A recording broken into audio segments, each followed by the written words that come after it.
John Beatty accused Scott Ziegler of withholding information in order to protect the pro-transgender policy 8040. A member of the Loudoun County School Board in Virginia has joined concerned parents and students in calling for the resignation of Superintendent Scott Ziegler in the wake of an email that surfaced last week. In an exclusive statement to Fox News, John Beatty, the Catoctin District member of the board, accused Ziegler of withholding information for political gain when it came to an alleged sexual assault against a female student in a girls' restroom on May 28. "My heart breaks every time I hear about the assaults in our schools," Beatty told Fox News in an email statement. "I could never imagine my daughter coming home from school and telling me something like what happened. But the fact remains. You don't go to the press during an ongoing investigation, especially when it's dealing with student privacy. No matter the incident, I trust the superintendent and his staff perform their jobs and protect our students," Beatty added. Even so, he accused Ziegler of withholding information in order to protect the controversial pro-transgender policy 8040.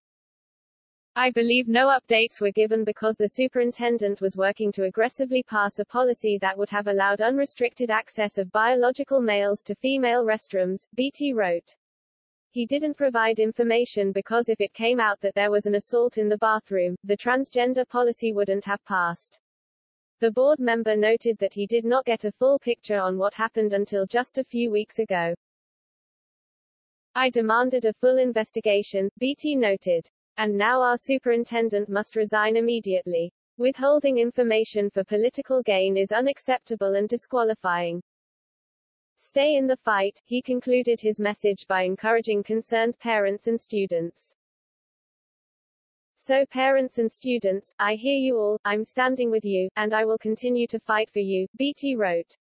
"I will oppose any policy that jeopardizes your child's safety and education. Stay in the fight and know someone is listening to your concerns." Beatty sent the comments shortly after the school board meeting on Tuesday, during which many parents and some students demanded the resignations of Ziegler and many of the school board members.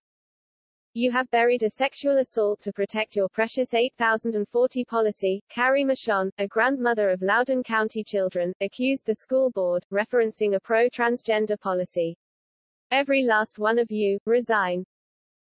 Earlier Tuesday, approximately 75 students walked out of Broad Run High School, protesting the way Ziegler and the board handled the issue. The parents claimed that Ziegler and the school board covered up, while the board was considering the controversial transgender rule. The report that a male student in a skirt allegedly assaulted a female student in a girls' restroom. Prosecutors confirmed the same young man who stands accused in that May incident also stands accused of sexual assault in an October incident in another school.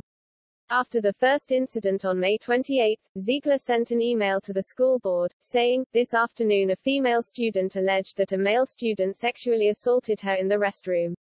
At a school board meeting on June 22, Ziegler declared that to his knowledge, "We don't have any record of assaults occurring in our restrooms." On October 15, Ziegler apologized for the remarks, saying he wrongly interpreted a question about discipline incidents in bathrooms because he was too focused on the 8040 controversy. Beatty confirmed to Fox News that he was on the board at the time, but he wrote, "I don't remember seeing the email, and I'm always bound by the confidentiality of student information."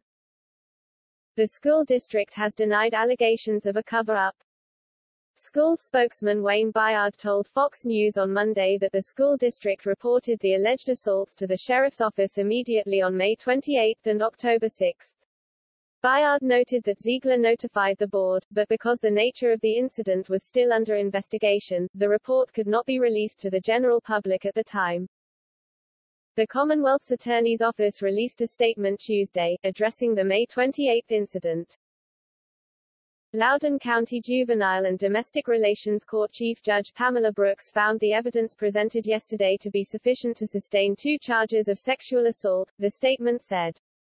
The boy remains in detention and is due back in court in November. Virginia Republican gubernatorial candidate Glenn Youngkin had previously called for the resignations of Ziegler and the school board.